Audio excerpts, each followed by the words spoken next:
So are we ready to start? Okay, so welcome everybody. It's Tuesday, August 12th, 2025 is the meeting of the Kona Action Committee for the Kona CDP, and our chair Charlie Yang isn't available. He's on the mainland, so I'm vice chair, so I'll be running the meeting. And we have first on our agenda, we'd like to introduce our new member. This is his first meeting, Raymond Kitchener, is that right? Kirchner. Why don't you introduce yourself? Is that, if that's okay? Hello, I'm RJ Kirchner for that. And I'm a real estate appraiser here in town, been here since 1990. Just interested in seeing if we can make this a better community for everybody. Awesome. Thanks for being here with us and joining on. Yeah, it's hard to get, especially this time of day, I guess it's hard to get people to commit to coming to meetings every month. Yeah, So thank you and welcome. thank you. So we'll call the meeting to order. What time is it? 12:04. 12:04. Okay, so it's Tuesday, August 12th, 12:04. We'll call the meeting to order. And it's being held in person and also through interactive conference technology. And the whole meeting will be recorded so people can watch the meeting after the fact. And if people are remotely attending the meeting, you can on chat, you can let people know that you want to testify, if you want to testify on any of the issues on or off the agenda. And if anybody's here, well, it looks like we only have one person left. If you want to testify, you can fill out, no, you don't want to, okay. So, okay, so, my name is Nancy Pasicchio, and I'm vice chair of the CDP Action Committee. And why don't you introduce yourself? I'm John Pelletier, Action Committee member, and I live in Oklahoma. I'm Charlotte Thompson. I'm also an Action Committee member. I live in Kona. Do we have any members that are, no, so it's just three of, wow, that's pretty bad. Well, four of us. Four of us, oh yeah, yeah, sorry. I'm a slow learner. So, okay, there are four of us here today, so that means we don't have a quorum, but as a result of the legislation that was passed and the governor signed in the spring, we can hold our meeting anyway, we just can't vote on anything, and we can't make motions and vote on them, and that includes even approving the minutes. So approval of the minutes will be deferred until the next meeting. So, and we have county staff. Why don't you introduce yourself? Hello, community planning staff. We also have Mariam. Mariam Palma, is she coming back? She will be back. Okay. And then you have Janice online. Okay. Hi, Janice. Janice. How's it? Aloha, everybody.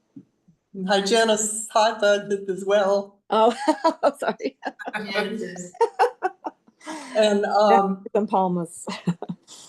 so these guys drive over from Hilo to help us every meeting, and so it's a big deal, and they provide us a lot of help and support and come over every month and come all the way over and set all the technology up so that the meetings are properly recorded and everything, and prepare the agendas with us every month. They do a lot of work that is kind of doesn't get recognized, so we really appreciate their help. So make sure your cell phones are turned off, and like I said, if anybody wants to testify, you can sign up on chat or sign up in person. We can't approve the minutes, so we'll skip that agenda item. Janice, do you want to testify on anything? Thanks, Nancy. I was just going to listen in on the aquifer issue. I have lots of concerns about that plan, so I hope everybody looks deeply into it. It sounded nice in the presentation, but I think it's got a lot of unknowns and ramifications that, you know, could be negative. So thanks for asking me. Okay, and I know I was at I attended that 3-hour CWER meeting, and I guess probably Jeff did too, and I did as well. And it was, well, I thought it was fascinating actually, because it was so multidimensional in terms of the input. But, and you're gonna have to listen to a grueling 2-page report on that meeting from me. So, okay, thank you, Janice. Thank you. I'm happy to listen to it again. There's so much, it takes a lot to absorb it all. So, okay, so since we couldn't approve the minutes, the first agenda item is the Cahoe Aquifer Adaptive Management Plan. And Charlie is kind of taking the lead on this issue for us, but since he's on the mainland, he asked me if I'd give a report on the seaworm monthly meeting that took place on July 15th. So it was almost a 3-hour meeting and I had a really hard struggle to kind of boil it down to anything concise, but so you're gonna have to listen to me read a 2-page summary of that meeting. So, since our chair, Charlie, couldn't be with us today, he asked if I would provide an update on Commission of Water Resource Management staff proposal to develop the Cahoe Aquifer Adaptive Management Plan. On July 15th, 2025, I live streamed the monthly meeting of the State of Hawaii's Commission on Water Resource Management. This meeting lasted nearly 3 hours, so I'll provide a very brief summary. That meeting, I guess sometimes they have, like we do, lots of different agenda items, but the main purpose of that meeting was so that was a request by the Seaworm staff for the commissioners to give the approval to staff to proceed with the development of what they called the first generation Cahoe Aquifer System Area Groundwater Adaptive Management Plan.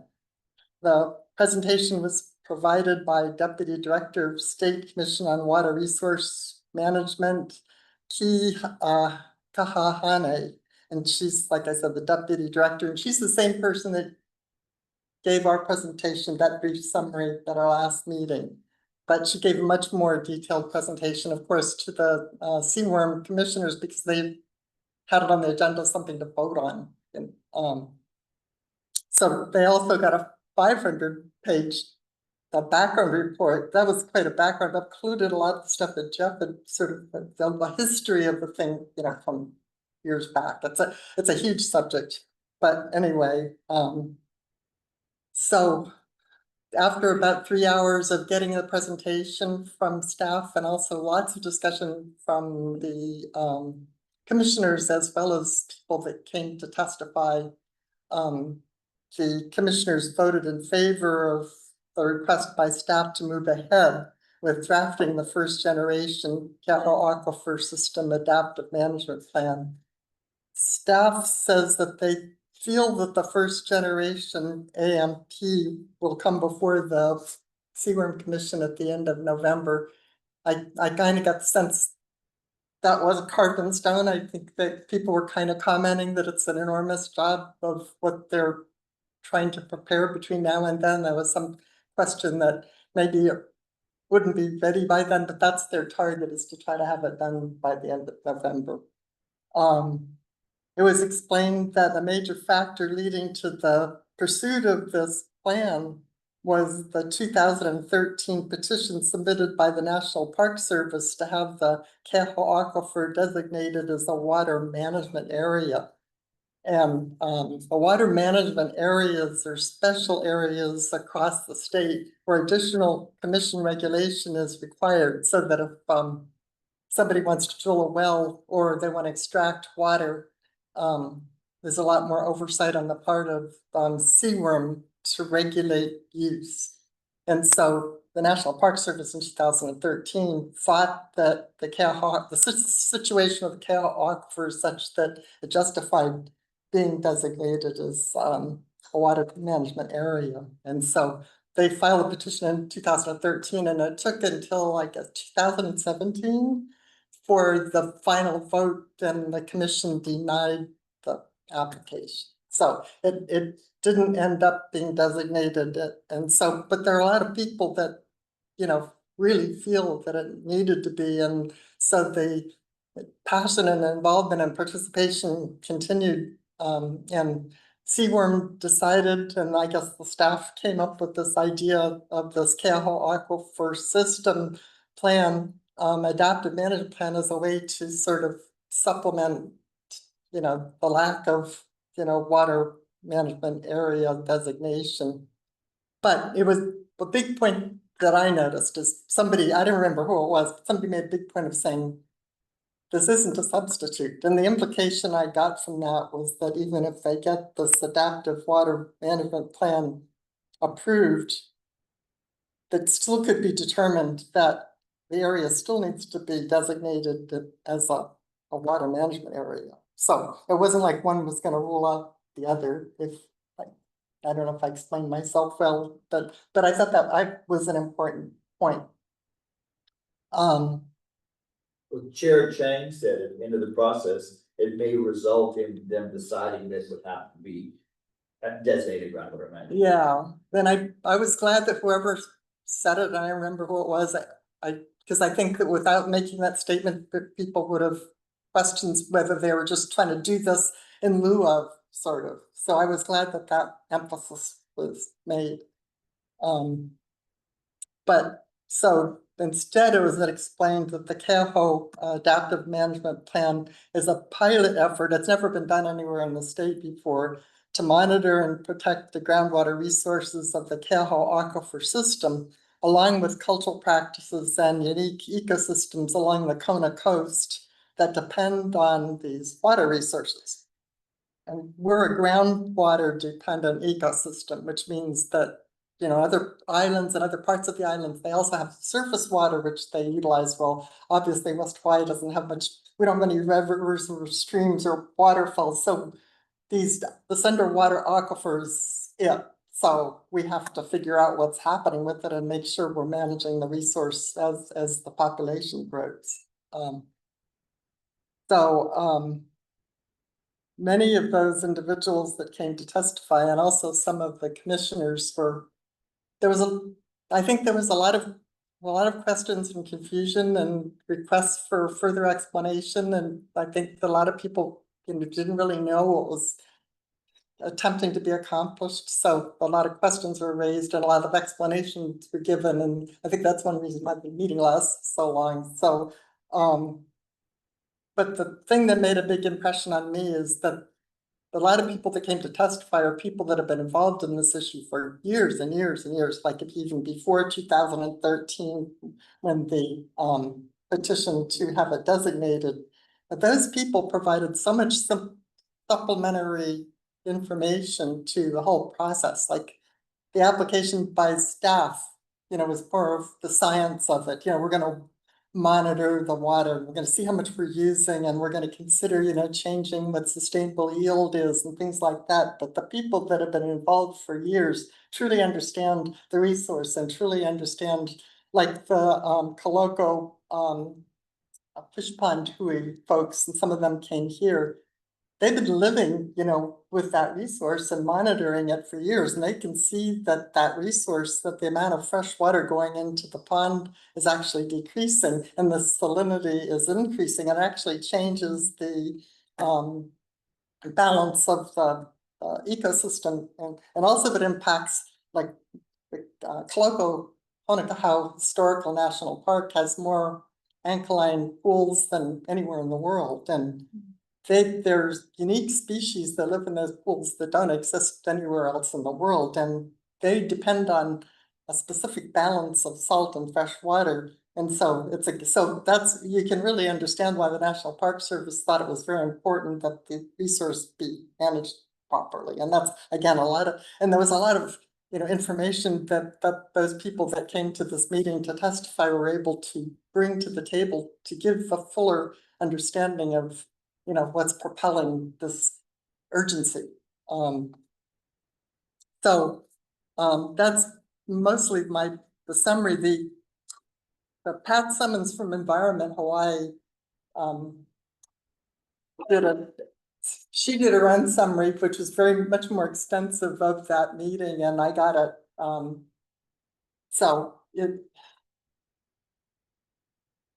I think that for people online, for the August edition of Environment Hawaii, Pat Summons did a summary of the meeting that I just gave a brief report on, and if you read the article, you get a lot more sense of a lot of the discussion, the fullness of the discussion and the diversity of the discussion. I could get more of an understanding of all the things that people thought were important to raise.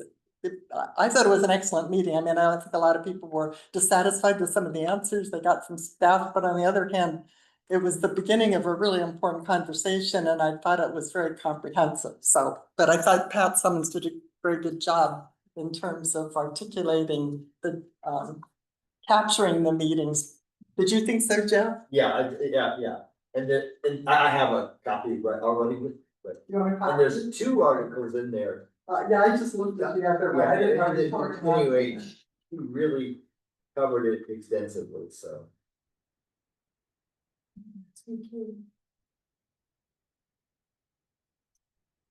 So, oops, I gotta get back down here and sit down before I start talking again.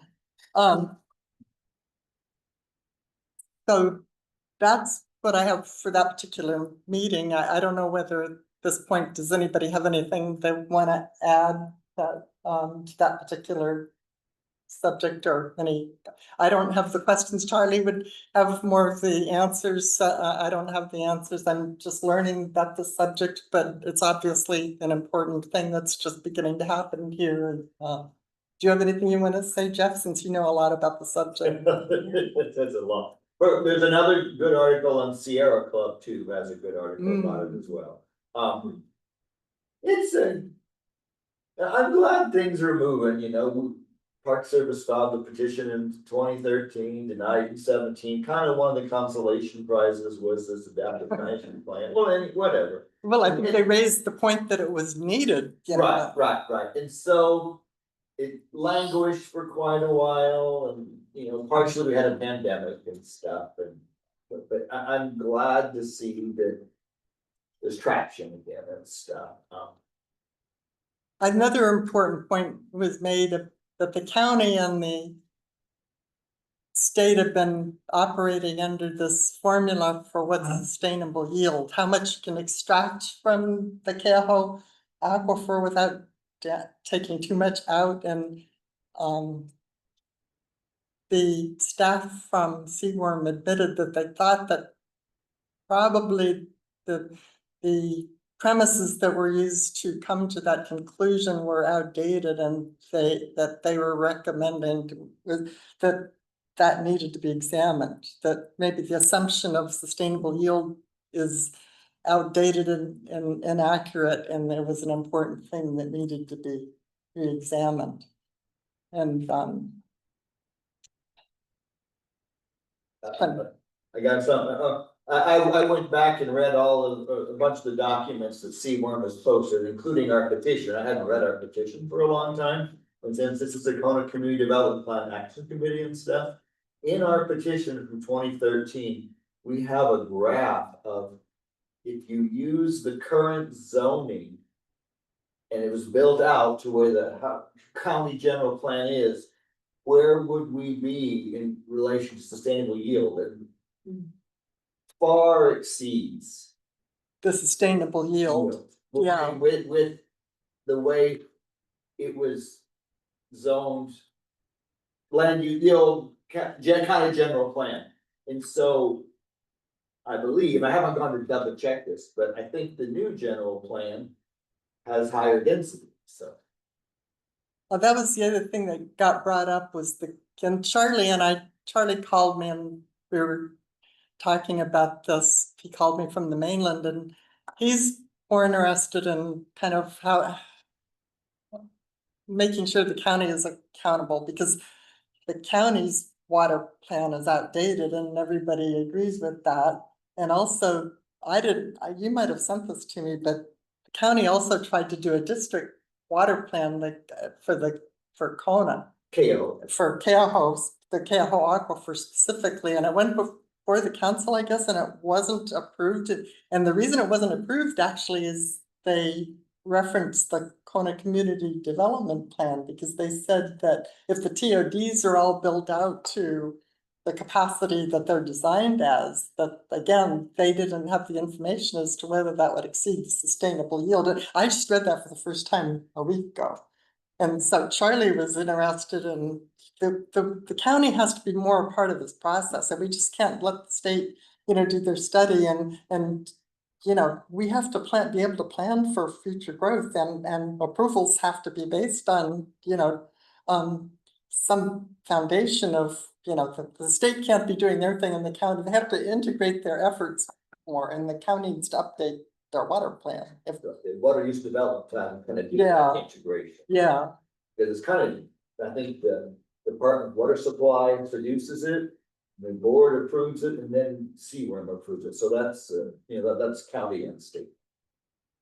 and since the state is trying to update, how they're examining all of this and the use of the aquifer, it seems like there should be a parallel element going on with the county. That's what it seems like. But Charlie told me on the phone, that's kind of more where he thinks that our role should be, as far as the Kona community development plan, is to encourage, effort on the county's part to update the county water plan, so that, because there are a lot of things that are in the Kona CDP, like Palamanui, that was a plan in the Kona CDP for the village, and they couldn't get the water, and the Mitchlers, or whatever their name is, the property next door, they couldn't get the water. And so how are we gonna make decisions in the future as far as what development is gonna get water and what isn't, And apparently there are about 6 applications, of people sort of waiting in the corridor, wanting to submit applications to the state to drill more wells. And I emailed CWRM to ask them whether they were gonna wait for this November 30th plan to be completed and adopted before they entertained approval of, like, the Oto well, and I didn't get a response. Do you know the answer? I don't know. Yeah, That would I be emailed my- them and I that said, would be my guess would be that. that seems like the logical thing, is that they wouldn't be approving any more wells until they have this information before them, but I didn't get an answer. I was hoping to get an answer before this meeting, but I didn't. They haven't said that anywhere. I didn't hear it during the meeting, and Charlie didn't seem to know, and I thought you might know, but I guess maybe they haven't And if you said. hear something, let me know. Mm. That's my assumption. Yeah, and they said that during the 3-hour meeting that the Oto well was the only one that sort of, the application is the only application that's sort of ready to go, Well, but they also said the QLT one was there, but it. Well, like, lacked something. Yeah, and like, then the county, I guess, is gonna submit 2 applications as well, and they said there were about 6, and the county. I know So anyway, does anybody have any more questions before I move on? I might add one, or talking about sustainable yield and stuff. We have 3 aquifers here. We have the high level, and then we have the basal, and then there's the deep confined, and they are somehow connected, but we don't understand how.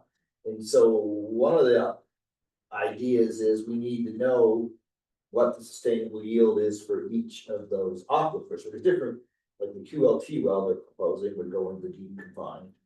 The Oto well would go into the higher level and stuff. And so that would, hopefully that would, I don't know where that would come out exactly, but that's vital information to know. What the deputy chairwoman said was that the sustainable yield was based on a generalized assumption that there weren't 3 levels. It was a standardized, was imagining that the whole aquifer was, the same amount of water was coming down, and she said, they know now that that isn't accurate, based on what you just explained. I have a question about that, because we used to have a flume system, for providing water up in Kohala.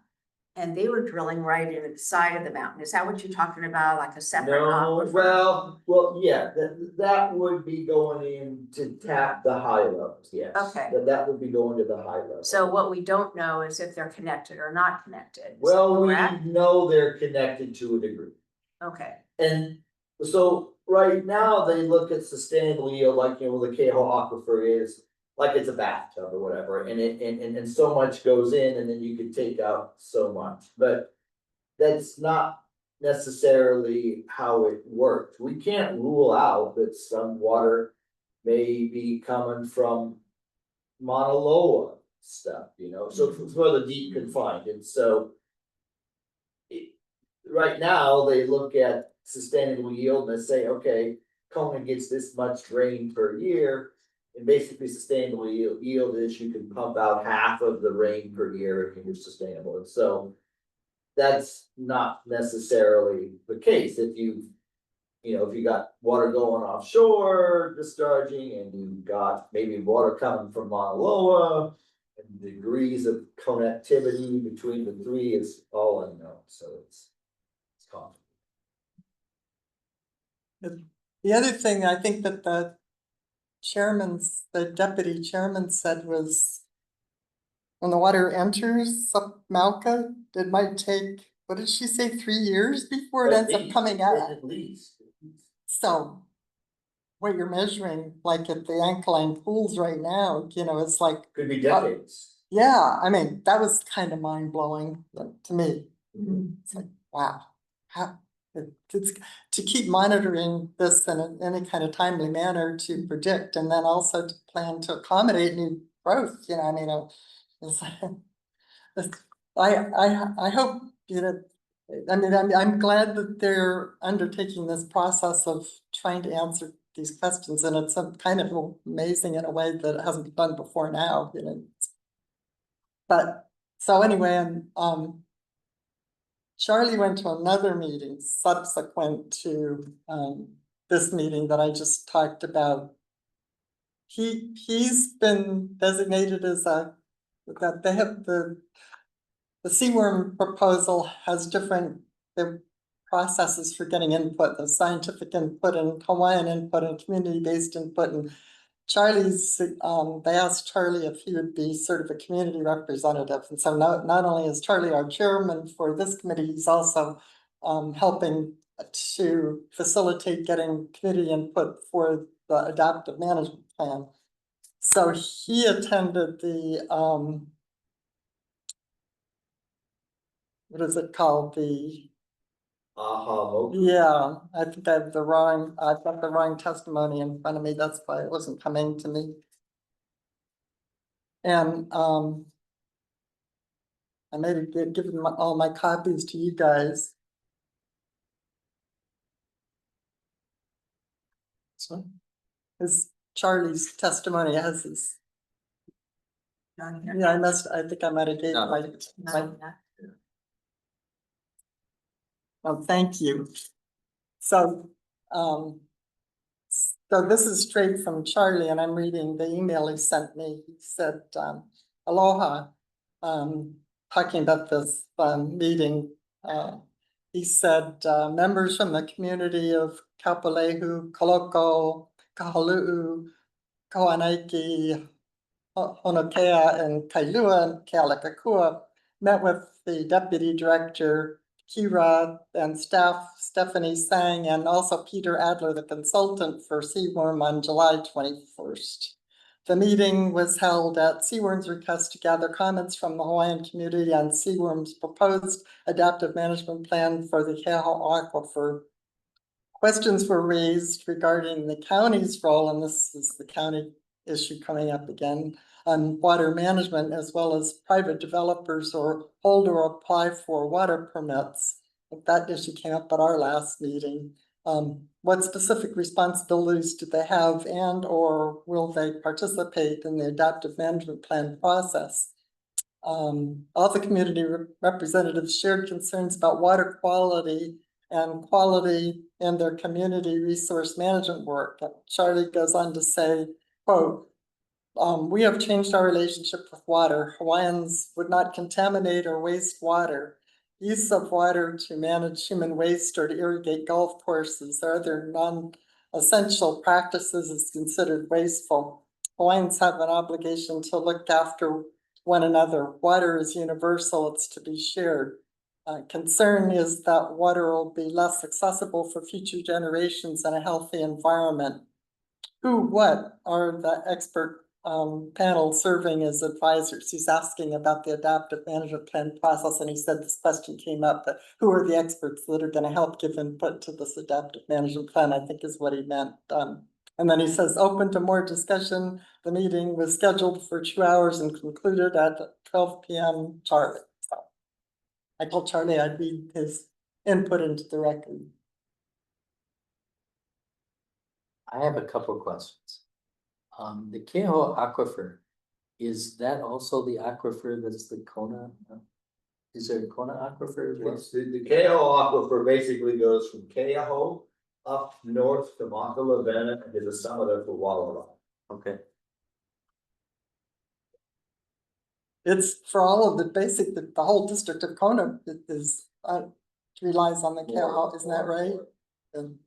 and when the National Park Service lost its appeal, was that because they found out the alkaline ponds were not really as salty? No, that wasn't based on that, it was complicated how they decided not to designate, but it wasn't, you. First, it's complicated, if the Park Service is mandated to maintain its resources unimpaired for the enjoyment of future generations. And so if we were noticeably more salty, that would no longer be unimpaired. So we were being proactive to make sure impairment doesn't occur.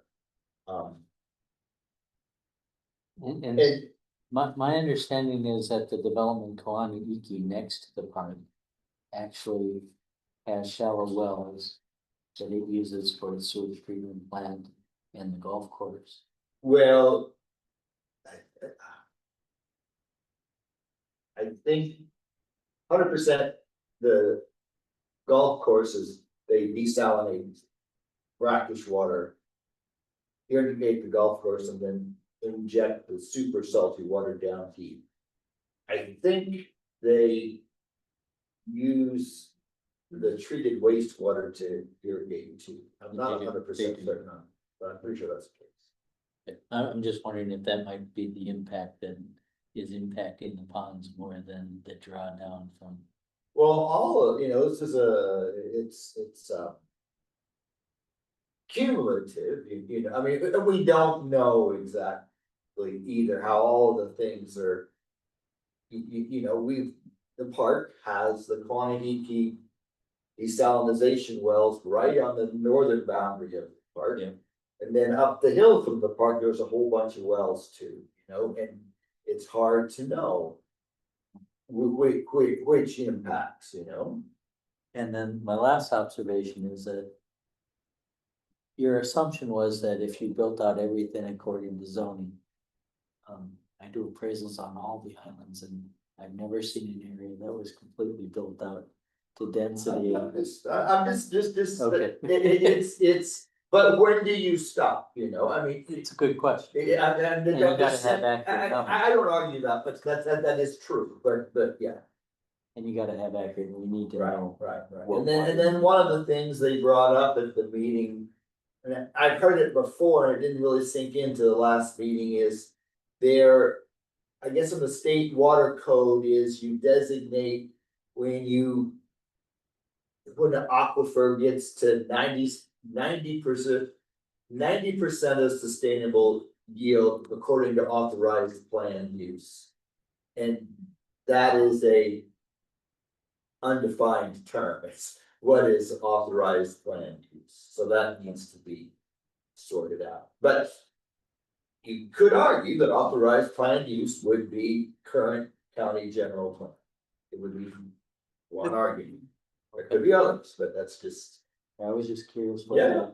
I mean, from my part as a supporter of sustainable urban planning and higher, densities in the urban core and walkable communities and stuff, it frustrates me that our county water department doesn't know whether we have the water to facilitate good urban planning, and that's probably the thing that bothers me the most. I mean, we have to protect the resources, but we also have to provide for doing appropriate planning or even prioritizing affordable housing, for example, you know, and even Kalakahi Regional Park, it's been on the books for years and years, and they can't get built because they can't, there's no water for the park, you know, I mean, it's just, if we're gonna be planning for infrastructure and for housing and for in designated areas in urban boundaries, we have to be able to provide the infrastructure, and water is an important infrastructure. I know from doing appraisals on developments, water's always the biggest question before you can develop anything, and getting answers as to water availability is difficult. So hopefully some of this will move us more toward a more sophisticated analysis of these things. Did you have your hand up, Josephine? Yeah, I wanted to add something unpopular, but before I add that, I just wanted to say that the hospital needs a lot of water in order for it to function and even relocate down here when they want to. And that's the problem with them not, that was Kona Hospital when their plans were to move down here. They needed 45, I think they said 45,000 gallons a day they use. They were not sure if they could get that kind of water before they moved. So that's Kona Hospital. But the most unpopular thing I'm gonna talk about is, you know, we're talking about all this development for human beings. We've got 3 billionaires living in Hawaii.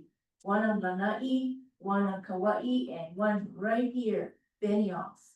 And he has all of these, from this one guy who looked it up on GPT, he asked, how much influence does a 1 billionaire have through the voters?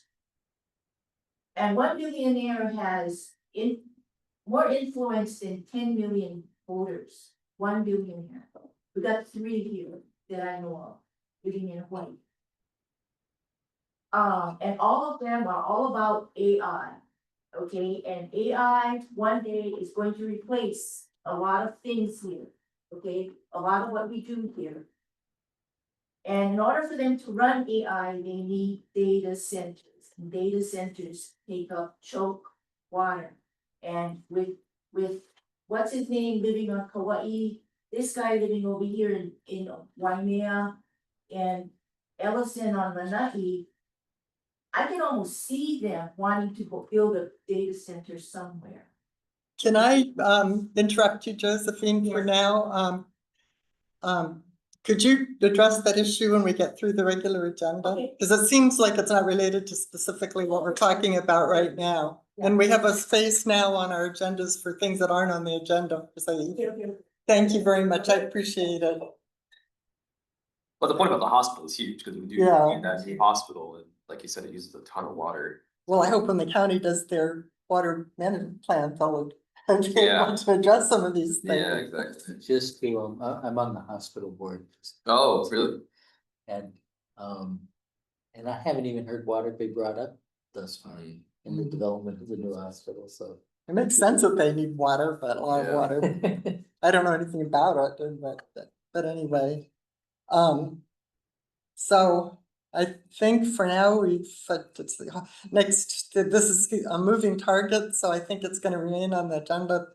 The adaptive management plan for the Keauhou Aquifer every month, and when Charlie comes back, I'm sure he'll have more information for us. So, and so I'm gonna move to the next item on our agenda, and that's Tree City. And I guess Charlotte and maybe Miriam might have something they can share regarding that issue. Yes. Okay, so, we've been actually, there's been a lot of progress. It seems like a lot, but it seems that the more that you look under these rocks, there are the rocks under the rocks, and you gotta keep kind of peeling it off, and it becomes something bigger and bigger and bigger. And what I'm realizing is that, well, let me back up a little bit. So, Mariam and Cavello and I met with Chair Palika Inaba, and with Rebecca Villegas. And they're both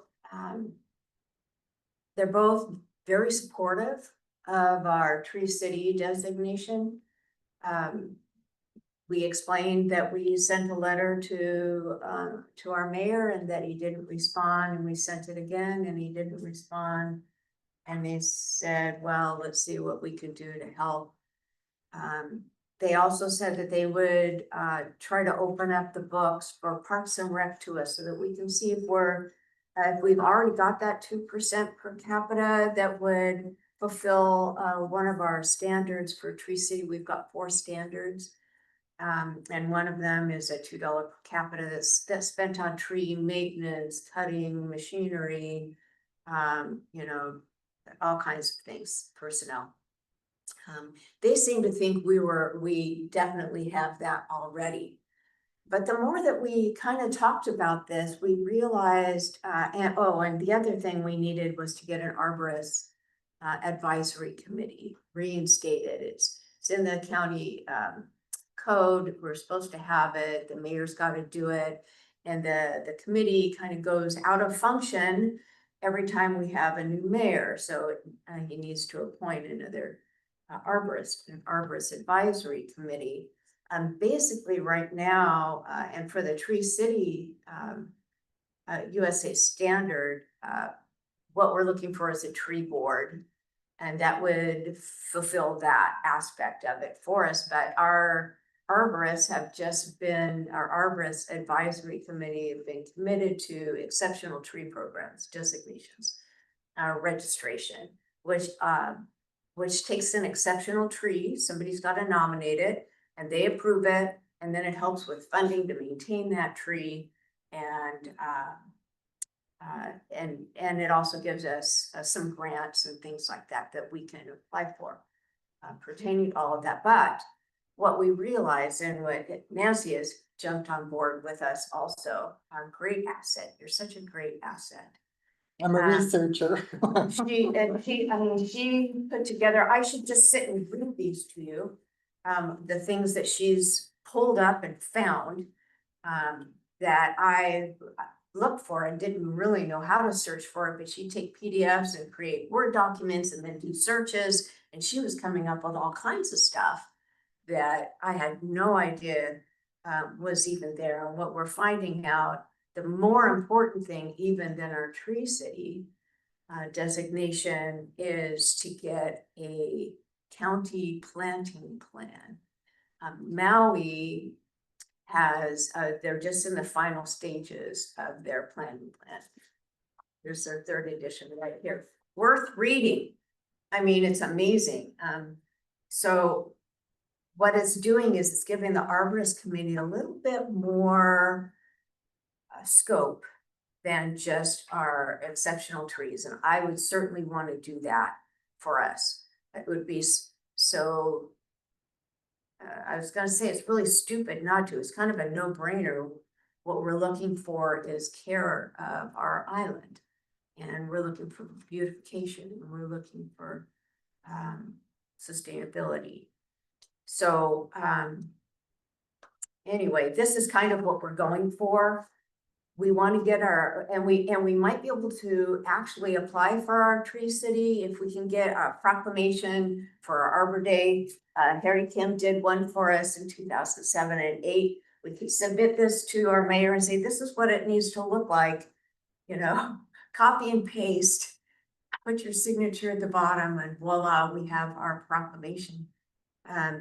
But the more that we're looking into this and the more that we see, we're at the very foundation of our community planning. And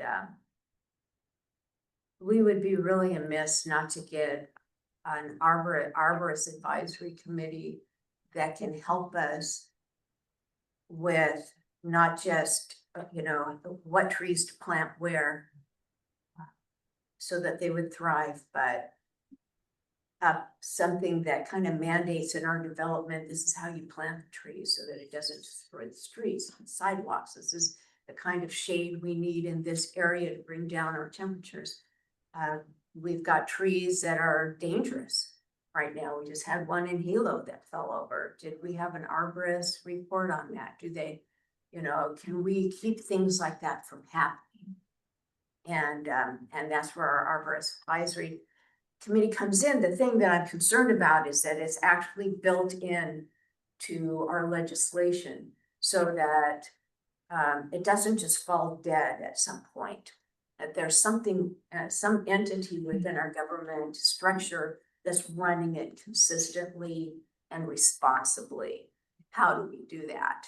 There's been a whole lot of great things. We've got initiatives by our Mayor Roth that says, hey, let's plant 1 million trees by 2030.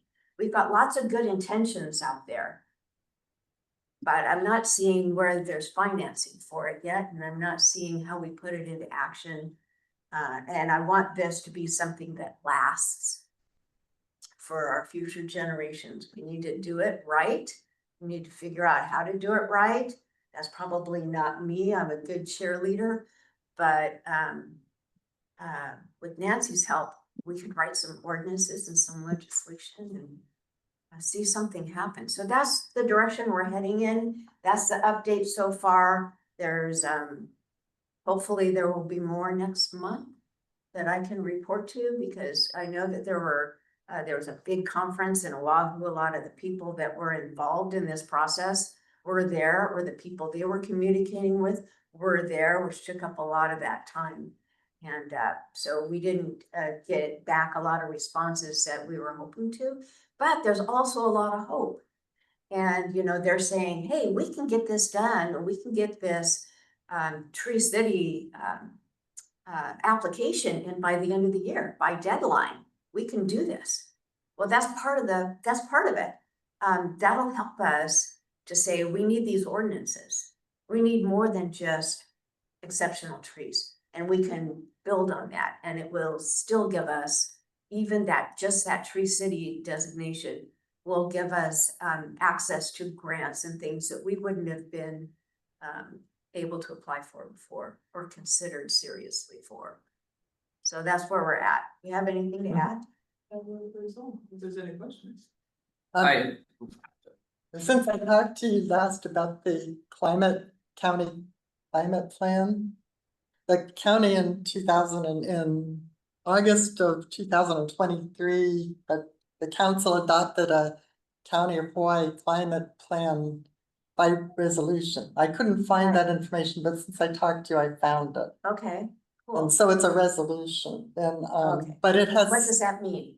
Well, it's not an ordinance, it's not a law that they can go to be sued over, but it gives it more. It's not just a plan that somebody stuck on a shelf. It got it had to go before the council, it had to have public hearings, it had to, and then it got approved formally, as an official plan. So it's a serious intention. Yeah, I guess that's what a Right. resolution is. Janice, she's probably have something to say about that. But anyway, so it was adopted as a resolution in August 2023, and it has an action item as far as cooling the county. It has an action item in it toward the end, and I didn't bring it with me, but talks about the importance of planting more urban trees in order to cool the environment. And this whole concept of planting more trees in urban environments to actually bring the temperature on the ground down has gained more traction over the years. And that's what was an action item that was identified in this plan. And so this is kind of what she's working on, is to try to get this in Tree City. That's kind of their goal, is to try, it's more of an urban tree planting thing. Do you have a question? Or? Janice waiting for it. Janice, you have something? Well, I mean, if you're still sort of doing presentation, I'll wait. I have several comments about it. About So, what? About the whole effort. First of all, thank you. I think it's fantastic. And I've been, hounding the mayor's offices over the decades about it. We seem to require landscaping. So just to clarify, people who don't know me, I mean, I've been a landscape nursery owner for many, many years, decades, and I'm a landscape designer. And so the whole landscaping idea is really important to me, plus the environmental aspect of it. But, you know, we've had all these requirements to landscape in the commercial industrial areas, and then there's never any maintenance requirements. And you know, they all plant all these nice plants and trees, and then, you know, they slowly but surely get decimated, especially the center right off on Luhia Street, where they used to have the big monkey pods, and it was cool and beautiful. Now it just looks like a bunch of boxes there. But anyhow, one thing is being involved in the Kona Open Space Network subcommittee. I think these two things, you know, overlap, and, you know, I mean, or could overlap too. You know, we could use that as a, you know, a tool to just sort of amplify issues. You really, you know, walking in the heat and is hard. And if you want to get people out of their cars, the best thing to do is have shady spaces. And I notice on the Walua Trail, because I live right off of it, you know, the places that have the shade are fabulous for walking on, and everybody, you know, there'll be a bench and people hang out and it's your rest. And then the places that are sunny are just, you know, it's just like a desert. So not as popular. So there's that. During the last administration, there was just a, you know, a really bad thing happened. They hired somebody that, I mean, a lot of times we just have these crews, and I have this happen with me on my jobs all the time. You have crews that know nothing about trees. Most people don't. And our plumerias, like at the old airport, the gym, lots of trees were destroyed, and, you know, maybe some will maybe be restored and some won't. But sometimes when you make those mistakes, it's a mistake forever. And yeah, not having a certified arborist on that committee is, you know, it's just, I mean, I think you have to have a certified arborist guiding the county. Absolutely. It's just, it's such an important addition to the information. I mean, they just know things that, with all the years I've been involved in plants, I can still mess up a tree when I try to prune it. So, and you know, one thing that our state tries to do, which is really laudable, is require native plantings. But I also see, and I've grown many thousands and thousands of them in my nursery. It's also a challenge, and a lot of the reasons why the native plants aren't around is because they can't take the conditions. There's pests, all these other things that make it difficult for them to survive. So I think that trying to require native trees is a limitation that might be a little bit too difficult and could hang people up in moving forward on getting some trees planted and maintained. You know, of course, how trees are, you know, treated in the ground as far as their roots is crucial. But also, you know, just choosing plants. You can see on the highway, Kale, oh yeah, completely drawing a blank on the road I drive every day. They plant, I think Kelly Greenwell like had a lot of trees that they donated and county got, and they a lot of them are natives, and they just got demolished by pests that they just can't, you know, endure anymore. So anyway, those are just a few of the things I was thinking. And I don't, do you guys have is this a subcommittee that you're working, do you have set up, or what is the tree? Charlotte, basically. It's Sorry? me. I'm just drawing from other members in the committee here that can help me with it, because they have a lot more knowledge of how everything works than I do. So is there, Miriam brought the idea up about Tree City because she thought she'd heard that we had the designation sometime in the past. And oh, so, and Charlotte got interested when Miriam started talking about that. And so she sort of took it on and dove into it. So that's nice. Right. Well, I So mean, you- it might be, I don't know if it could be a subcommittee kind of idea. I mean, I'm definitely interested in, and I'm going to get in touch with a friend of mine who is an arborist and see if he can just give you some information or just be available to you just for questions. Great. So, you know, just when the Maui Arborist Committee expanded their ordinance to expand beyond just exceptional trees, they took on this whole thing about urban tree planting, and they made it a requirement that the Arborist Committee needed to do a urban tree plan for Maui County. And so it's like a really extensive tree management and planning I'll send you the link. It's really Yeah. interesting. And since you know Nice. about this stuff, I think you could appreciate it more than I could. But they have a list of like what kind of trees should be planted in what parts of the island, depending on Yeah, the climate, and all that. Very extensive. Oh, really specific? And we don't have anything like that. Yeah, maybe post it on the KDCP, the site too. That would be nice. But yeah, I'd love for you to send it to me. Thanks. Thank you for your input. Maybe you should join the next arborist committee. Yeah, well, Mitch Roth asked me, but anyway, that's not really, once again, I'm definitely not an arborist, but, yeah, anyway, just keep me posted. I'm interested in the topic and maybe can just provide some insight or at least some connections that might help. Thank you. Yeah, Thank Charlotte, you. you can send this, or you can send this to planning to send to all of us, like this one specifically, anything you got together, it's all great. I had a Okay, question about the Arbor Day. Yeah. So it was proclaimed, but only for 1 year. I think that I think you have to have a current proclamation. Isn't that correct? Every- Well, Well, either it that, depends how the proclamation reads, but usually the proclamations are with a time range to it. So we can't, I guess a proclamation can't be something that's permanent. How do we just like, it just seems like that, so.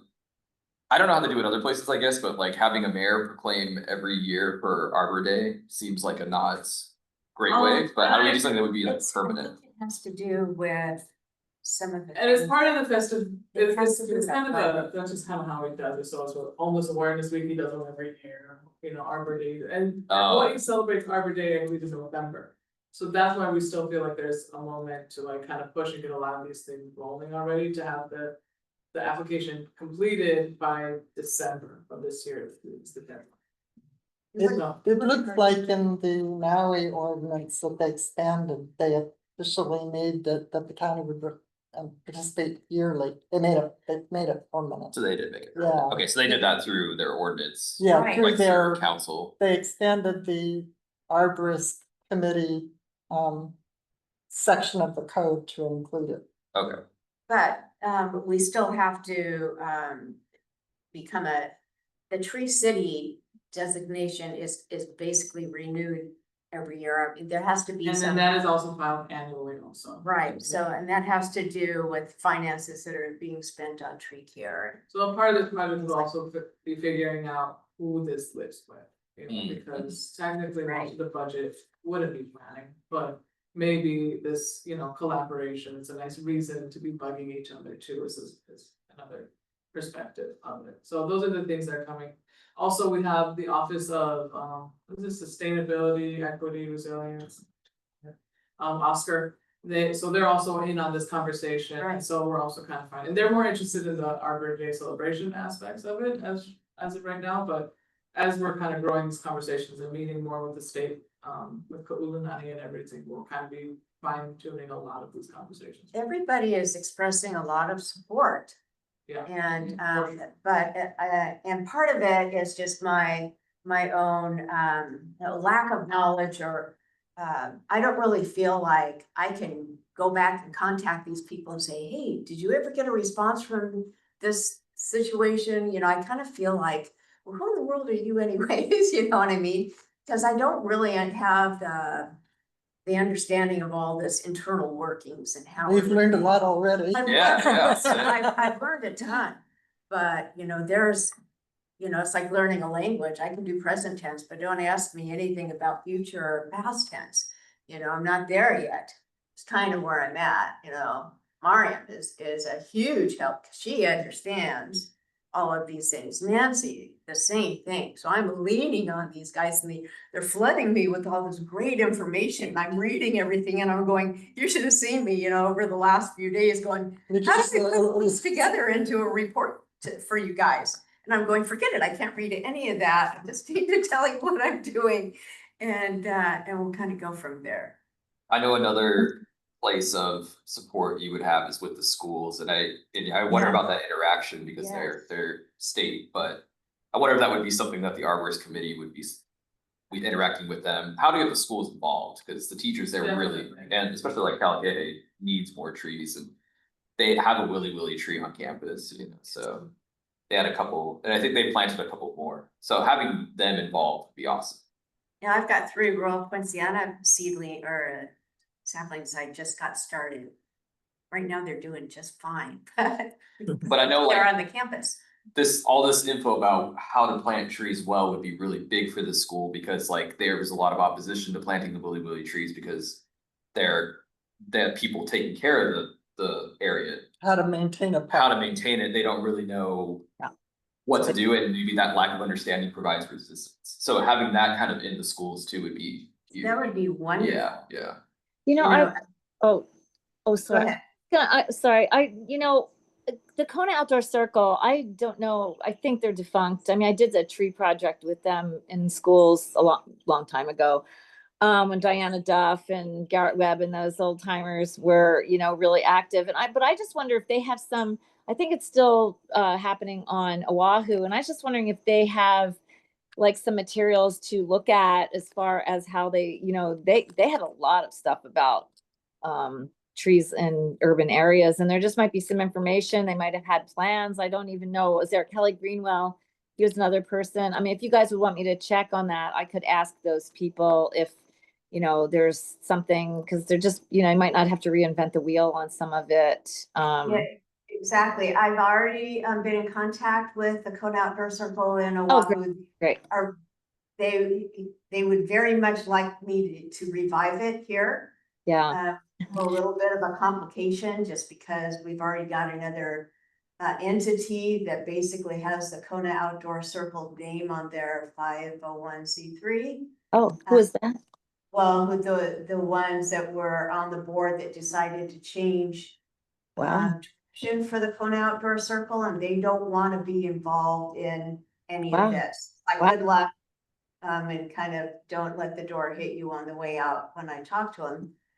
So I'm confused as to how this is going to work, although Winston Welch in Oahu's the director, and he's contacted me recently and said, hey, listen, I'll be coming to the Big Island. Let's get together. I mean, he's really would like to see this thing revived.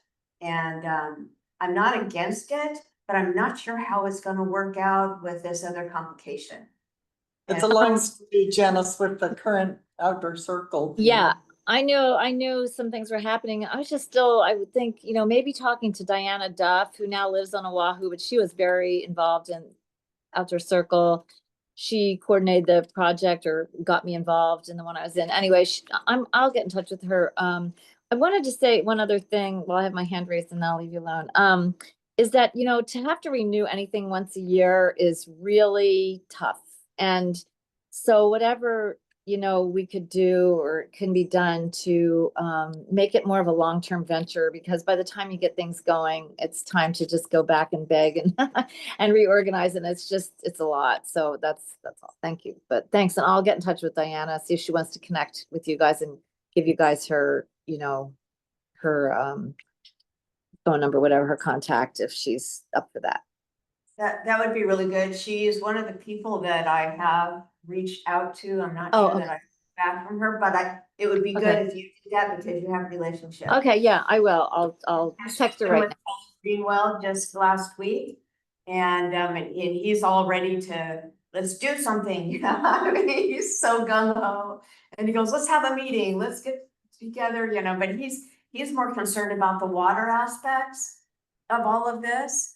And he, but anyway, I like you, I've been contacting everybody. I've even talked to Kamehameha schools briefly to see if they want to do an arboretum for our keiki, so that we can educate them and the community about our trees. I have a location for it and everything. But they were at the meeting in Oahu, and I said, great, while you're there, go to the Manoa campus and take a walk. So that's what I want to do.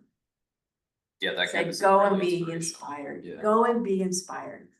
So anyway, that's kind of, Well, and Waikiki, I mean, every time in Waikiki, I just always compare it to Kona. I mean, just so the plantings or, the landscaping, and yes, the water, I mean, kudos to Kelly on that. The water is an issue, but there certainly is a place for like just the whole aspect of shade and keeping the temperatures down. I mean, there's trade-offs, there's balances. So Yeah, Thank- we'll thank- get it all figured out. But it's gonna take some finesse Time. and some time, Yes. right? But I We're on our way. did some research and, city and county of Honolulu have a requirement in their code that it's under, I don't know, remember what section of the code, it isn't public works, it was more like health and well-being or something, a section of their code that requires that public roads, have trees.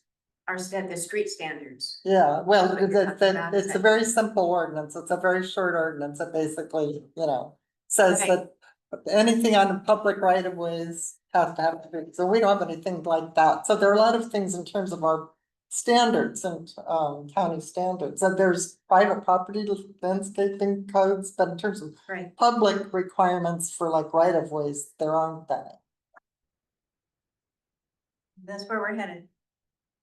Thank you very much for all the work. It's a very daunting task. Yeah, and if you can get a lot of this info sent out, that'd be awesome. I will. I'll give you a hit list. Awesome. Thanks. And the DLNR is actually doing a lot on this. I had no idea until relatively recently how involved DLNR is in this urban tree planting issue. There's actually a lot out there that's already, well, whether it's actually established or it's just been voiced, it's in writing, but I'm not sure it's really being acted on, and I'm not sure, how do we hold anybody accountable to anything that's already out there? Maybe that's a good place to start, as well. Nancy, what's DLNR doing? What I'll else? I'll send you the link. Oh, okay, thank you. They've jumped on board on the importance of urban tree planting. Nice. Yeah, Yeah. and once again, just getting back to not just having maintenance crews, but having arborists involved, it's just huge, because anyway, you get it. Absolutely. And Miriam, thanks for Yeah. bringing this up Thank in you, the first Miriam. So- place. The genie out of the bottle. Thanks. So let's see, I think that was our last agenda item. Is there anyone that wants to testify on something that's not on the agenda? Do you have anything more? Oh, well, I just wanted to bring that up since you talked about water and what's going on with, and the billionaires are moving to Hawaii and probably bringing some of their technology here. I just thought that I should let you know that, they might be wanting to build their data centers here, or a data center here. And from what I've learned, it takes a lot of energy to have one and lots of water. That's all I want to say. Thank you. Thank you, Josephine. So, do we don't have any third-party reports from government officials, so, I'm gonna have to lobby. That was another change that was made to the law. They had a problem on Oahu with the neighborhood boards, and that if somebody like from Public Works or Parks and Rec wanted to come to the meeting and just say, hey, something new has just happened, I want to let you know, they weren't able to do it unless they put themselves on the agenda a week before. So they just couldn't come in. And so that was another change that we made this year to the neighborhood board that affects us, that if somebody from one of the other departments or one of our council members, just something comes up that affects us and our pursuits, they can drop in and say, just wanted to let you guys know about this. And so that's why we have that on the agenda now in terms of third-party reports. It's a new thing that is a result of the amendment to chapter 92. But so far, I don't think they know about it. I was gonna make brochures and go around all the departments and hand it out saying, if you wanna drop by, but I haven't done it. So, new business. Is there anything anybody wants to bring up for our next agenda? I think we'll probably keep the Tree Keep the City Tree on, City on and there. we have to keep the Kehoe, Okay. Water Adaptive Management Plan on the agenda. Is there anything else anybody can think of that you want to place on the agenda? Hey, Nancy?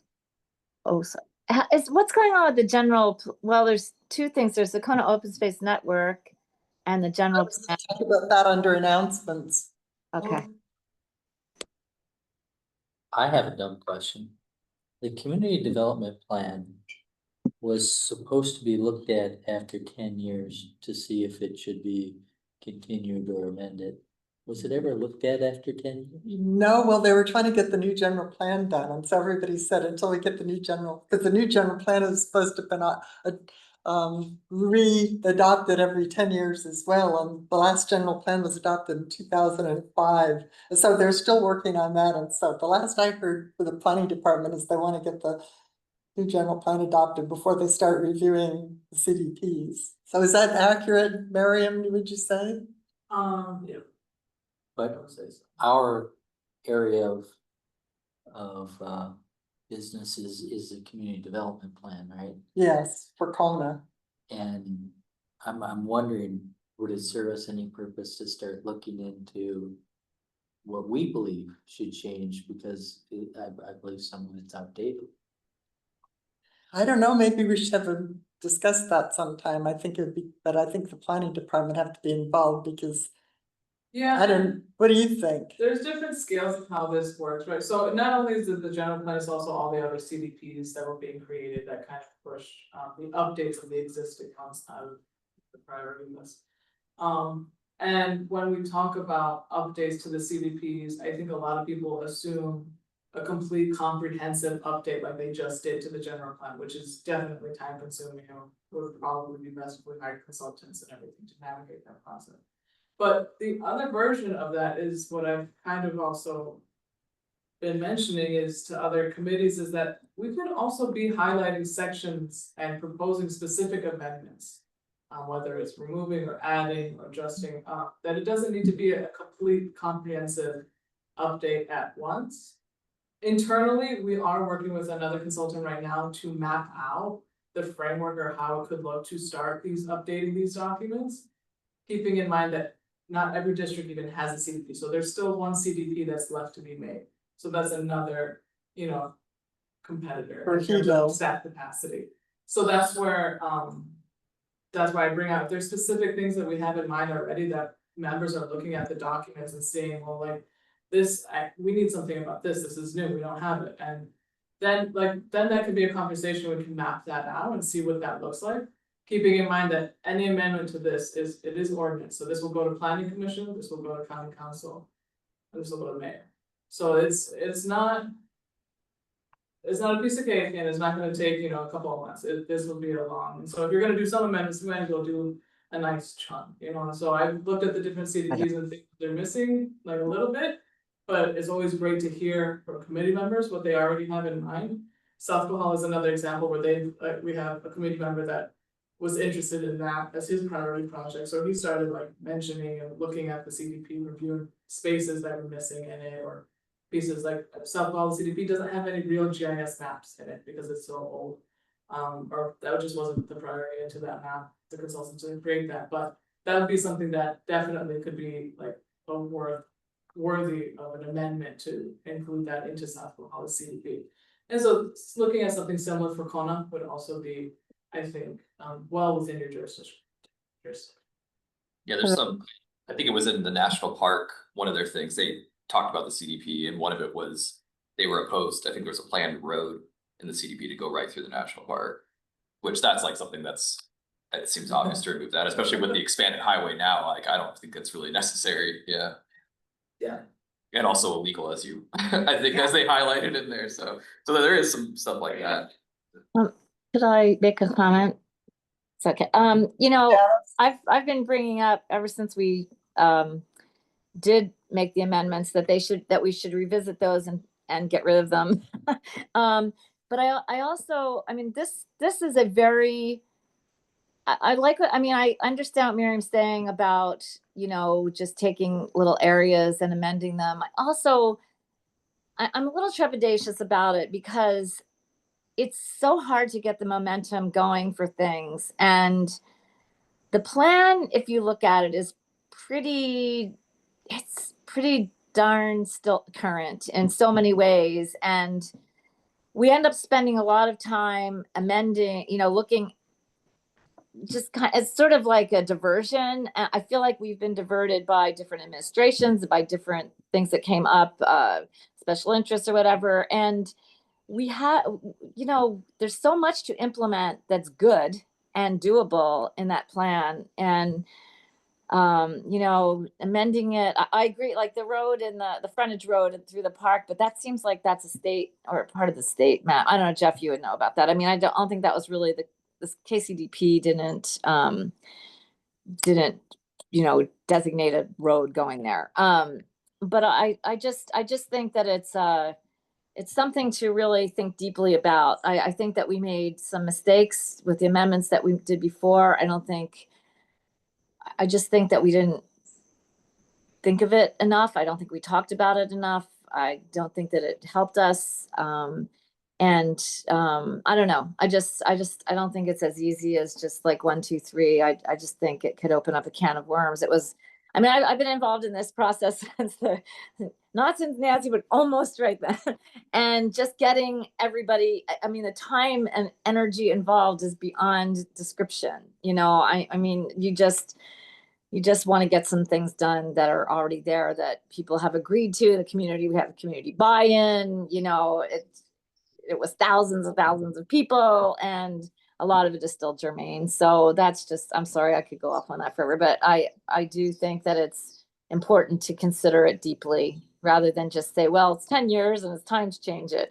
Yeah, if we had actually been able to get a lot done, and move to the next level, but we still have those, base levels to achieve. And I think that they're achievable with the will and hopefully with the new administration. I don't know. But I think that there's ways to use the plan and not, go off on a bunch of other hard tasks besides just implementing something that we can do, like the Kona Open Space Network. It's been fantastic, and there's lots of other things to do besides that. So thanks. Maybe, since you're interested in this specifically, you could, and you're acquainting yourself with the plan, you could go through things and start making a list of things that are jumping out at you. Can we add that to the agenda next time? Yeah, I don't know if anybody's gonna be ready to be making any Well, decisions, no, but just in as terms a of discussion. maybe you presenting things that you think need to be looked at or something like. As a discussion item, yes. Yeah, Okay. I mean, And I appreciate that the plan was comprehensive and stuff, but it was supposed to be reconsidered 8 years ago. yeah, well, I think the situation of the general plan has definitely got a priority. I don't think they're gonna be making any no, they're amendments not- to they're not- any of these things till the general, and No, the but- general plan will probably influence the CDPs too, because Yes. they've got like new data on transportation and, consultants that came in to update a lot of things that will be appropriate to updating these But things. there were some requirements on concurrence that demanded that certain roads be built that are never gonna be built. So those are the things that you are aware of, would be good to start, tracking for discussion. But it is a big deal. I mean, like they said, it's an ordinance, so it'll have to like go through the planning commission and get approved any changes. So it'd be good for us to all be, ready. Cause it wouldn't be good just to go and say, well, I wanna amend section 3, line 2, and to go through that huge process for that. It'd be good to be ready to do a more comprehensive, I think, practical. Okay, But yeah, no, I think to look at but it I from your think we should perspective, start a discussion. yeah, and even to look at it, The concurrency issue is a whole nother issue in itself that is frustrating to me, but anyway. I mentioned to you that I'm trying to get some more info on what's going on with the wastewater treatment plant, the regional park, and I don't know if I'll have any info. I'm gonna try to get some Should we, from. well, yeah, if you wanna put it on the agenda, or you. I have can follow time, up with you, Yeah, yeah. If I get any info from James or DEM on that. yeah. That's another huge issue that the community is gonna have to address. Because, I mean, 2050 sounds like it's a ways away.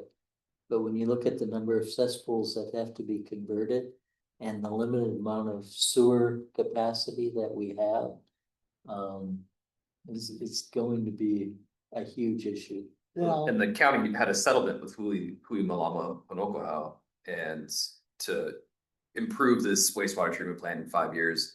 Then we haven't heard anything about if they're making steps to do that, which 5 years is not very long either. So. no, the court ruled county has to update the Kalakay wastewater treatment plant and it has to be done by 2029. And as far as I know, they haven't allocated any budget to do it. So there's some major things, Wow. going on.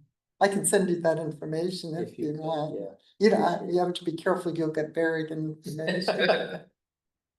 Yeah, that was when that happened, we were all kind of blown away because Mitch Roth took away I think it was his second year in office, there was 600,000 that was allocated toward the beginning, the update of Kalakay wastewater. Cause they'd like failed FEMA test and everything and wastewater was going into Honokohau Boat Harbor and so that this lawsuit happened and there was 600,000 and Mitch Roth took the money out of the budget, They said it was a waste. So. Literally. Yeah, you can still find the report, the newspaper, West Hawaii Today newspaper, where he makes the statement that he's doing something good by not keeping that money in the budget. These major infrastructure deficits. Wow, Maui had some huge lawsuits Yeah. regarding that ferries. So. Yes, let's see, so, and also up until about a week before, if you think something else that you'd like to add to the agenda, it doesn't, today isn't the deadline. Okay. It has to absolutely be done a week before, but. Agendas have to be posted about a week before meetings. We have to give them that notice per sunshine. Before that, we try to give maybe a week or at least a few days before that deadline to meet with chair and vice chair to go over the meeting agenda. So if you could have it in before then, and so then when we're at that meeting, we're kind of discussing and explaining like the flow of the upcoming meeting. And agreeing to, what might be too much, or if we need to trim a little bit or whatever. So the next meeting is right now scheduled for September 9th.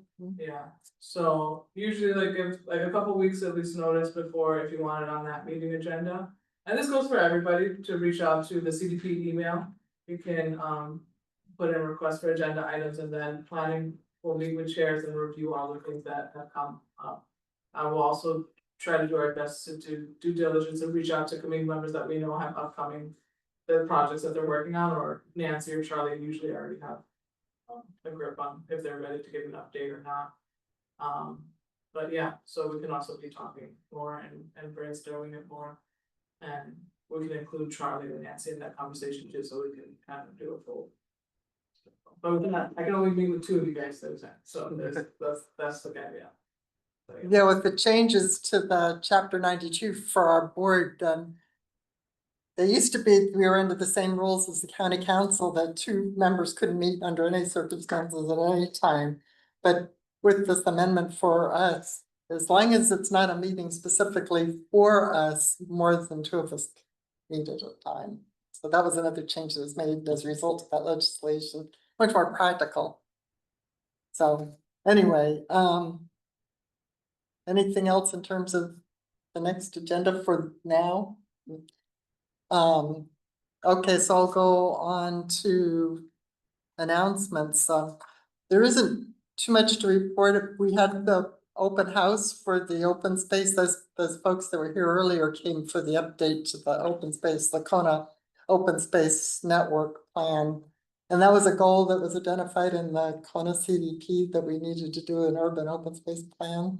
And so there was this, before I came back on board, there was a subcommittee that took that on and they actually did a proposal and the planning department funded a consultant to actually start putting that plan together. So over the last, I don't know how long one of these did, for at least a year, maybe they were starting to have public meetings and stuff to get input on what people felt that were priorities. It isn't just identifying green spaces, but also hubs and links so that they're connected.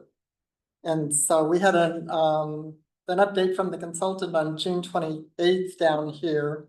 And they got more input from the community on other ideas. And the planning department and the consultant has been working on that to incorporate,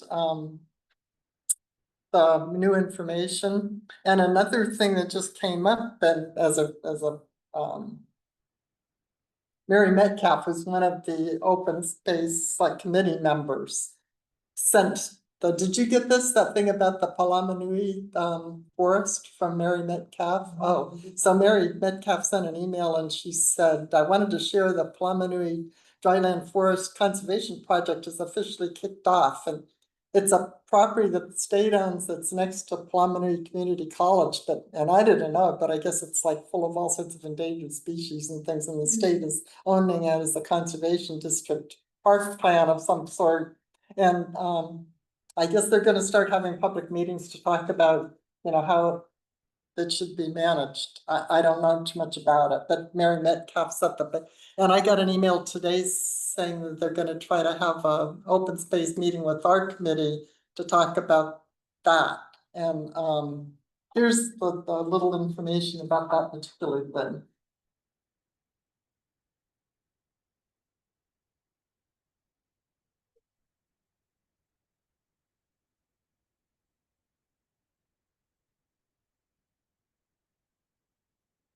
So this just came in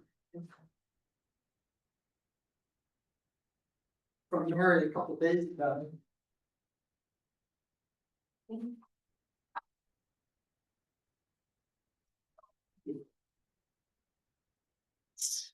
I couldn't print it all on my computer. For some reason, it wouldn't format into a printable, so I sort of did a cut and paste, but it gives the general idea.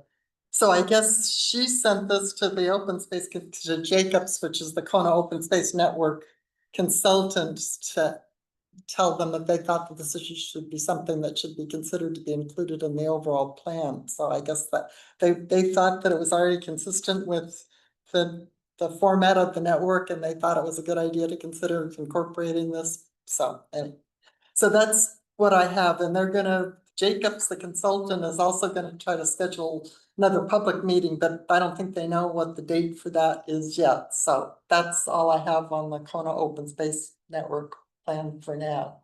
Janice? I can't hear you. You're still on mute or whatever. I can't hear you. Sorry. Yeah, I wanted to comment about the meeting. I thought that I don't know if it's the format of the meetings, and I'm not, expecting anyone to answer this, but I'm just putting it out there that I just don't think that the attendance has been good. I don't think the location was handy, and I hope that I don't know how, public outreach is always a problem or a challenge, and I feel a little bit concerned that there hasn't been enough real group, just a lot. I think we need a lot more input, and because there's so many people out there who know so many of the areas so much better than the subcommittee group that I was also on, and I don't know. I just wonder if anybody can, we just need to get the word out on whenever the next meeting is, and hopefully the consultants will find a more Akamai place to meet, and we'll get more public input. So I think it's lacking, and of course anybody on the action committee that has comments, it's good to just send them along anyhow to those guys, to Jacobs and the county. Thanks. Yeah, wasn't even sure of what that June 28th meeting was supposed to be. I thought they were gonna be unveiling something, but it turned out that they were mostly doing more, harvesting of input, and I didn't know that that was what the purpose of that meeting was, so. I kind of agree with you that it needs to be broader so that more people know what's going on. But I think I got an email this morning that they want to have another subcommittee meeting. And so I think you and I should express what you just expressed to them at that meeting. Yeah, I will. I just wanted to, share it with the action committee, since you're action people.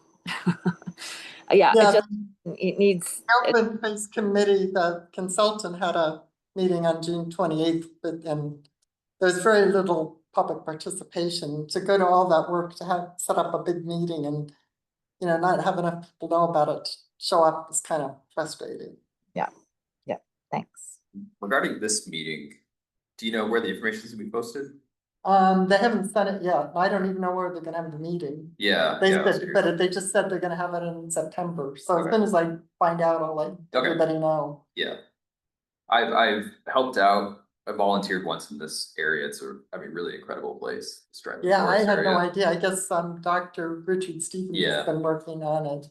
Yeah, I volunteered with him one time and it's amazing what they have going on there. And I live right next to this, so I'd really like to. Well, Figuring out where this is. this Someone is help me? the airport. This is the highway down here. The airport's just Okay. right over here. This is Kaiminani. So, you know, that's the, if you're driving north, Kaiminani's the last road up before you hit the airport. Right. And so Palamanui is up in this area. And there's two roads to get up there, but one's it's unpaved and then you go up Kaiminani, you come over here and then the community college is here. And then all around it, they have this dryland forest. And I think there's more spots that are more planted with trees than other spots, but they're trying to make this whole thing a restored dryland forest. It's a really cool, and Nancy was saying Dr. Richard Stevens has been huge across the whole area, but really in this area too. Pretty big swath of land. Pardon? That's a pretty big swath of land. Yes, Yeah, it's I didn't huge. really know, I learned more about it just from getting this email this week than I knew about it before. And, so I guess they're gonna have a big public unveiling. I guess we'll all learn a lot more about it. And if any more information comes out about it before our next meeting, I'll have staff send it to everybody, all of us. So let's see, that would have been announcements. I think we've reached the end of our agenda, haven't we? Do you have any announcements? No other announcements. Okay, so does anybody else have anything to say? So is there a motion to adjourn? Oh, we can't motion, right? Cause we don't have. Oh, yeah. Meeting done. You gotta stay. No motion to adjourn, we have to defer the motion to adjourn. We'll vote on it next meeting. Okay, I guess that's it, thank you. Mahalo, everybody. Thanks, Janice. Oh, Yeah, yeah. if you wanna get together and talk about all of this stuff more, I mean, that'd be great. Have Okay. coffee. That'd be wonderful. Thank you. Yeah, Thank and you. some of us, I've been involved with this.